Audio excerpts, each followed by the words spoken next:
खरं तर आंदोलनाची वेळ यायला नको पाहिजे होती.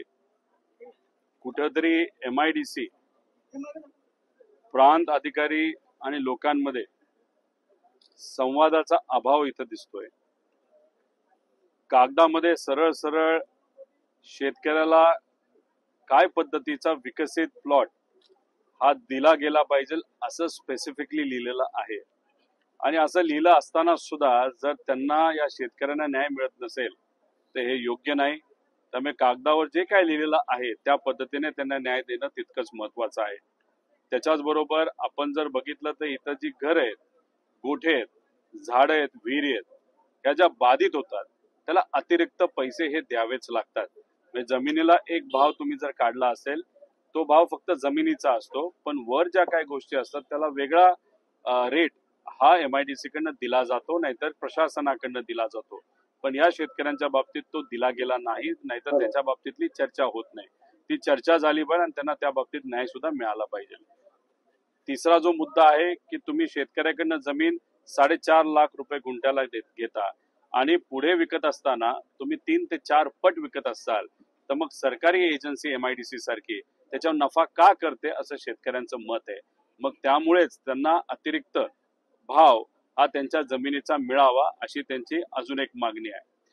यांची भूसंपादन होण्यापूर्वीच काही कॉन्ट्रॅक्टर इथं काम करायला त्यांनी सुरुवात केली आणि त्याच्यात ज्या शेतीचं भूसंपादन झालं नाही या शेतीचं मोठ्या प्रमाणात नुकसान झाले. त्यामुळे त्या शेतीचं जे नुकसान झालं त्याचा मोबदला हा मिळाला पाहिजे असं लोकांचं मत आहे. आणि ह्या सगळ्या विषयासाठी इथं काही शेतकरी उपोषण करत आहे. गेल्या 5 दिवसात उपोषण करत आहे. सहसा कुणीही उपोषणाला बसलं तर प्रांत अधिकारी, प्रशासकीय अधिकारी इथे येऊन त्यांच्याशी चर्चा केली पाहिजे.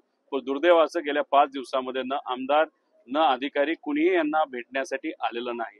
मग आम्ही काही अधिकाऱ्यांशी चर्चा केली, आम्ही RDCशी बोललो, कलेक्टरांशी आम्ही बोललो, त्यांचा फोन लागत नव्हता. MIDCच्या काही अधिकाऱ्यांशी बोललो, उद्या आम्ही येऊ, आम्ही यांच्याशी चर्चा करू आणि मेजॉरिटी विषयासाठी, बहुतांश विषयासाठी आम्ही न्याय देऊ, सकारात्मक राहू अशी भूमिका या अधिकाऱ्यांनी घेतली. उद्यापर्यंत हे शेतकरी वाट बघतील. खरं तर आजच त्यांना आम्ही विनंती केली की तुम्ही हे उपोषण मागे घ्या, पण ते काय त्या बाबतीत ऐकत नाहीत. काही महिला सुद्धा म्हणतात उद्यापासून आम्ही पाण्यामध्ये तिथं जल समाधी सारखं तिथं काहीतरी करणार आहोत. त्यांना सुद्धा विनंती केली की अधिकाऱ्यांना थोडासा वेळ देऊ आणि अधिकाऱ्यांनी उद्या न्याय दिला नाही तर मग त्यानंतर जी भूमिका तुम्ही घ्याल त्या भूमिकेला आमचा पाठिंबा असेल. नेमकं काय कारण आहे जमीन घेण्यामागे? तर इथं कुठेतरी एक प्रोजेक्ट त्यांना करायचा आणि MIDC जमीन घेत राहते. शेतकऱ्याचा MIDCला कुठेही विरोध नाही, पण शेतकऱ्यांचं मत आहे आमच्या सोन्यासारख्या जमिनीला सोन्यासारखा भाव तुम्ही द्या. सोन्यासारख्या जमिनीला तुम्ही पितळासारखा भाव देणार असाल तर हे आम्हाला चालणार नाही. त्यामुळे जिथं कुठे MIDC होत असेल कधीही भूमिपुत्र त्याचा विरोध करत नाहीत, हेही लोक विरोध करत नाहीत. पण मोबदला चांगला मिळाला पाहिजे एवढीच या लोकांची तिथं मागणी आहे. आणि जेव्हा MIDC इथं येईल, प्रोजेक्ट इथं येतील, हे जे युवा इथं मोठ्या संख्येने उभे आहेत त्यांना सुद्धा तिथं कामात प्राधान्य दिलं गेलं पाहिजे अशी सुद्धा या लोकांची मागणी आणि आमची सुद्धा मागणीला पाठिंबा आहे. पवार साहेब, नवनाथ बन यांनी तुमचा फोटो ट्विट केलाय सचिन घाईवळ बरोबर. कोण आहेत ते? नवनाथ बन यांनी प्रवक्ते भाजप. नाही, मला ते कोण आहेत माहित नाही, पण काही लोकांनी तो फोटो मला पाठवला. कुठल्या तरी मंदिराच्या आवारामध्ये कदाचित त्यांना मी भेटलो असेल, त्यात मी बारीक दिसतोय. आता फक्त फोटो बघितल्यानंतर 8-10 वर्षाचा फोटो असेल, जरा वजन वाढलंय.